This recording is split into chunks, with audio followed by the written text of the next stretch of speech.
What's up everyone and welcome back to the World History Channel. Before we begin, please hit the subscribe button today. Let's get started. Crazy facts about Britain before Christianity. Christianity truly began to take hold in Britain around the turn of the 7th century, with the arrival of Anglo-Saxons. Prior to this, human habitation on the British Isles went back more than 30,000 years. Yet most British history we know through films, books, and popular consciousness concerns Christian Britain. What was Britain like before Christianity? Savage, refined, confused. All of these things. Read on for crazy facts about pre-Christian Britain. Author's note: Ireland was left almost entirely off this list because it's not part of Britain. Northern Ireland was left off due to the controversial nature of its status within the British Isles. The ancient British practiced cannibalism. Artifacts found in a cave in Somerset, England, suggest that the people of prehistoric England were big-time cannibals. Human remains with bite marks, and carefully sculpted human skulls that look like bowls, suggest that the people of this area were eating their own dead.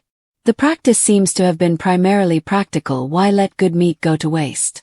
Primitive stone knives were used to carve meat and muscle from bodies, while bite marks were found on ribs and even toes.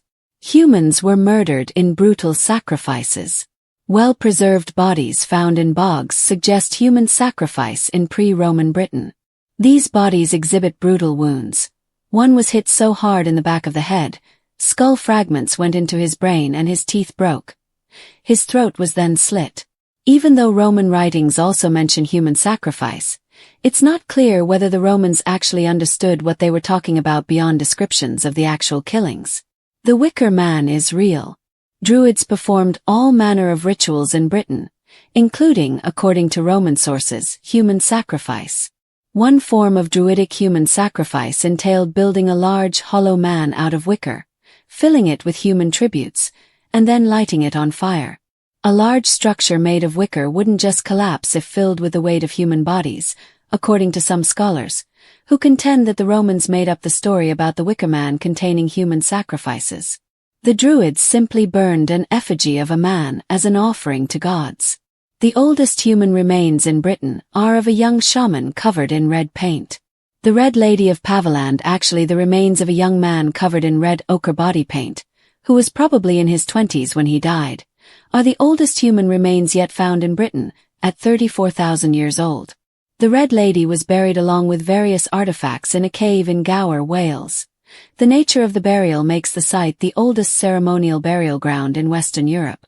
No one is sure who the Red Lady was, but many speculate he may have been a shaman or mystic. It took 20 years of training to become a Druid. Extensive written documentation of British history begins with the arrival of the Romans, whose records provide great information on the Druids. As it turns out, the Druids weren't weird magical people in hoods who stalked swamps, but rather educated citizens of pre-Roman Britain tasked with a number of important functions. They served as judges, teachers, philosophers, scientists, and religious leaders. According to information recorded by Julius Caesar, it took 20 years of training to become a Druid. But to many it was worth the effort. Druids didn't pay tribute to the nobles and weren't expected to participate in war. Skara Brae. A complete ancient settlement older than the Great Pyramids. In the 19th century, a giant storm tore through Orkney, an island off the northern tip of Scotland. The storm ripped open the earth, revealing Skara Brae, an ancient Neolithic settlement protected by sand and grass for thousands of years. A small cluster of ancient dwellings, Skara Brae contains intact beds, fireplaces, dressers, and even rudimentary cabinets, as well as smaller items like jewelry, tools, and games. The village was inhabited from about 3200 BCE until 2500 BCE, making it older than Stonehenge and the Great Pyramids. It is the most complete Neolithic site in Britain. The British Islands were once connected to Europe. Continuous, settled occupation of the British Isles began between 10,000 and 12,000 years ago. The migration of people from mainland Europe to southern England was aided by the fact that, at the time, Britain was part of the European landmass. There is also evidence that Wales and Ireland shared a land bridge, which may have facilitated migration from Britain to Ireland. Britain detached from mainland Europe after the last ice age, making migration more difficult, and Ireland most likely disconnected from Britain as many as 13,000 years ago, giving that country a radically different ancient history than Britain's. Lanfair Pulgwaingil Gogerich Werndro Bullanti Silio Gogagok. For the uninitiated, Welsh is a mind-boggling language rife with words without vowels, some so long, it's hard to believe they're real. For those familiar with Welsh, it's fun to root out the craziest Welsh words to show your friends. The Welsh language is of Celtic origins, which makes it very different from English, and even different from Scottish Gaelic, also a Celtic language, but a different branch. Fun place names in Wales include Bwydyn, Ysbwytywysydwydych, and the now infamous Lanfair Pulgwaingil Gogerich Werndro Bullanti Silio Gogagok. A British warrior queen slew 70,000 Romans. Boudica was a British queen whose husband, Prasutagus, a regional British king, did all he could to cozy up to the Romans when they arrived. Unfortunately, that did nothing to protect his family and their people from Roman cruelty when Prasutagus died. Roman centurions enslaved his relatives and pillaged his kingdom. When Boudica objected to this treatment, she and her daughters were raped. In response, Boudica drummed up an army of loyal Britons and lay siege to Roman areas. It's estimated she killed as many as 70,000 Romans and their allies before her army lost to a more organized Roman force and Boudica poisoned herself. The Scottish have always been Scottish. The culture and people of England has changed significantly over time, from the first writings of the Romans to present-day definitions of the English character. The Scottish, however, seem to have always been Scottish. As described by Roman general Tacitus, the Caledonians, or people of ancient Scotland, had red hair, large limbs, and were fierce and quick to fight. Sounds about right. The English, odd ones out. Englishness is often confused for Britishness, at least outside the British Isles. Not many people who aren't British can tell you the difference between Britain, the United Kingdom, and the various countries of the British Isles. Yet, despite English dominance of the idea of Britishness and the British Isles, DNA tests show they're the odd ones out. Irish, Welsh, and Scottish people all share common ancestry, while the English exhibit a very different DNA makeup. This probably due, in part, to the Anglo-Saxon and Norman invasions of England. Caligula's seashells. In the 1st century AD, notorious Roman Emperor Caligula began, but then abandoned, an invasion of Britain. He gathered the Romans on the beach and bade them collect seashells, which would signify that they conquered the sea, if not the land, of Britain. When news of this reached Rome, people thought that Caligula had lost his mind. It turns out that the Roman word for seashell, musculi, also refers to military gear. So an alternate theory is, Caligula just told the boys to pack up because they were going home. The painted ones saved Scotland. Were it not for the Picts, warlike people of northern Britain, Scotland might not exist. Fierce warriors, the Picts were named the Painted Ones by the Romans on account of their war paint. On several occasions, the Picts defended Scotland from subjugation, first against the Romans, whose empire ended at the Scottish border, then against the Anglo-Saxons. Had the Picts not defeated the Anglo-Saxons at the Battle of Donecton, the Christian Anglo hordes may have swept all the way to the northern tip of Britain, and turned the entire island into one country. The mystery of the 9th Legion. The Roman 9th Legion, an elite fighting force, completely vanished from the annals of history in the 2nd century AD, after arriving in Britain. The 9th contained more than 5,000 soldiers, so what, they just disappeared? Well, according to one theory, they marched north into the mists and mountains of Scotland to fight the Picts, never to be heard from again. According to another theory, they left Britain and were killed fighting the Persians. It's also possible they were simply decommissioned. There's not much evidence to support any of these theories, though the upheaval and violence of 2nd century Britain was such that the 9th may just have lost their lives somewhere in the Scottish wilds. Giant deer and hairy rhinos. Prehistoric Britain was home to some crazy animals, including Irish elk, which stood about as tall as a moose and had massive antlers with a span of 13 feet or more. These animals towered over the relatively short people inhabiting Britain at the time, and weighed up to 1,500 pounds. If you were trotting about Britain during the Ice Age, you also may have run into a woolly rhinoceros, which is exactly what it sounds like. The story of brave Caractacus. Caractacus was a British prince at the time of the Roman invasion. When his father died, he became king and took up armed resistance against the Romans. Despite vastly inferior numbers, the army of Caractacus managed successful guerrilla warfare against the Romans in the rugged terrain of Wales and nearby western England for 9 years before their king was captured. The Romans were so impressed by Caractacus's success and bravery. He was taken to Rome, met the emperor, and granted a pardon. Neither terror nor mercy had the least effect. As described in the Annals of Tacitus, the Romans had very little success conquering Wales. Unlike the people of lowland Britain, who lived in established communities and subsisted off farming, the Welsh lived in treacherous mountain territory, and were often nomadic. Like the fierce Caractacus, who led a rebellion against the Romans, the Silures people of Wales refused to give in to Roman advances, and could not be quelled, even when faced with horrific acts of violence.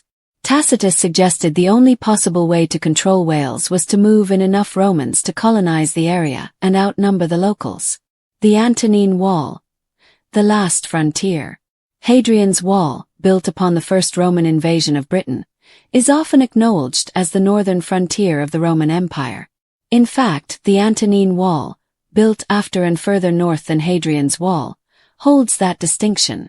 And while Hadrian's Wall was more a symbolic marker than anything else, the Antonine Wall was erected to actually keep the Picts and Caledonians, warlike people of Scotland who gave the Romans hell at bay.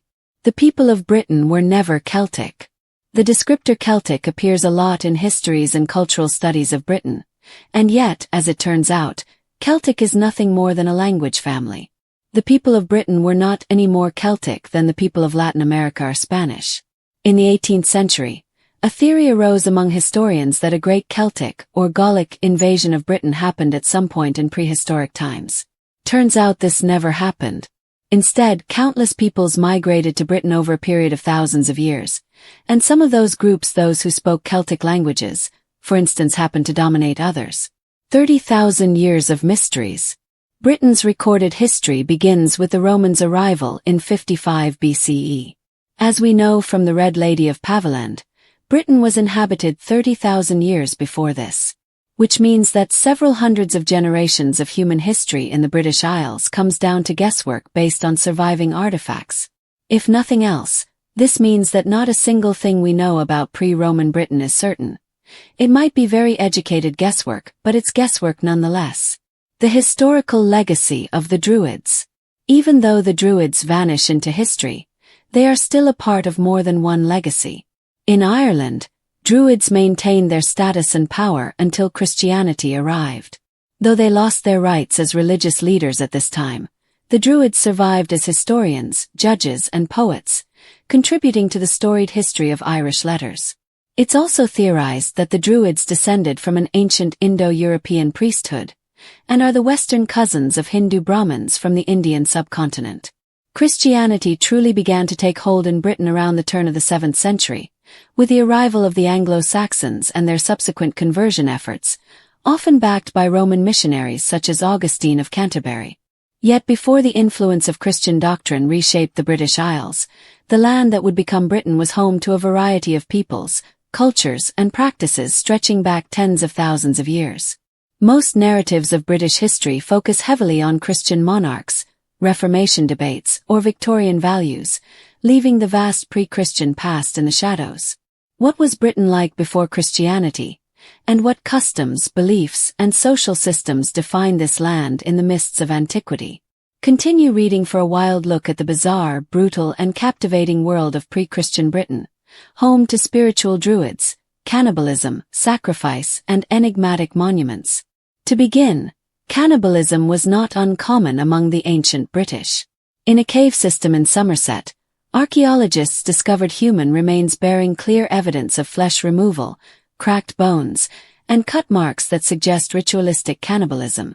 Some of the skulls were deliberately shaped into bowls, possibly used for ceremonial drinking. These findings date back to the Mesolithic era, about 15,000 years ago, and indicate that prehistoric Britons may have eaten their dead for both practical and religious reasons. Though grim by modern standards, this practice might have been seen as a means of honoring the dead, absorbing their spirit, or simply ensuring survival during lean times. That wasn't the only bloody aspect of ancient British life. Human sacrifice appears to have been a significant feature of pre-Christian religious practices. The so-called bog bodies found across Britain and Ireland, such as Lindau Man, reveal victims who were brutally murdered, likely in religious rituals.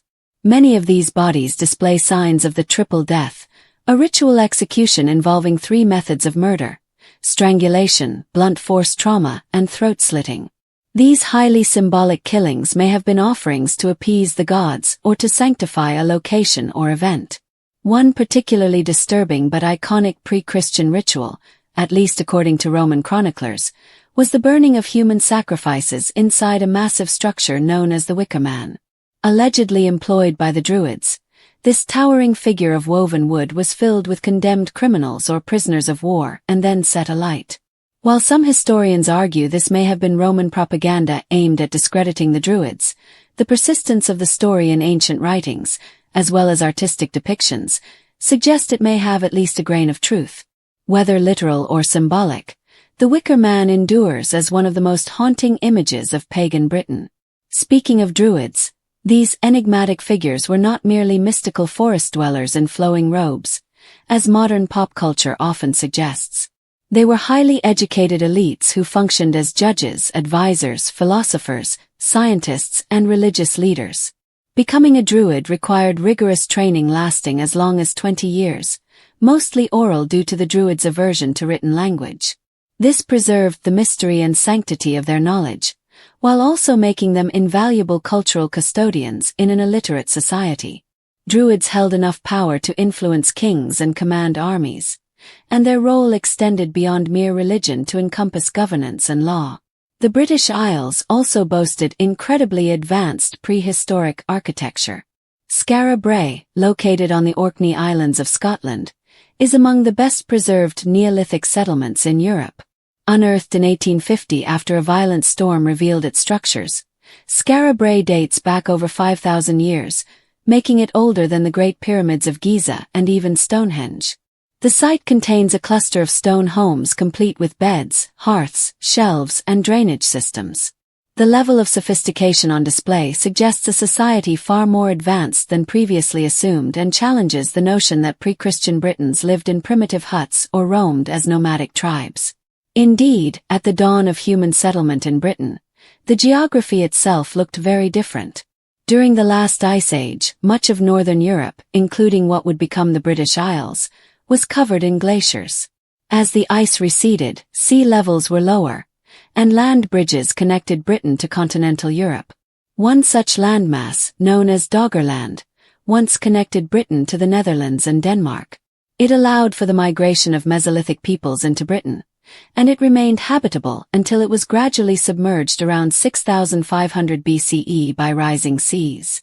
Evidence suggests that entire communities thrived there, hunting megafauna and practicing early forms of agriculture.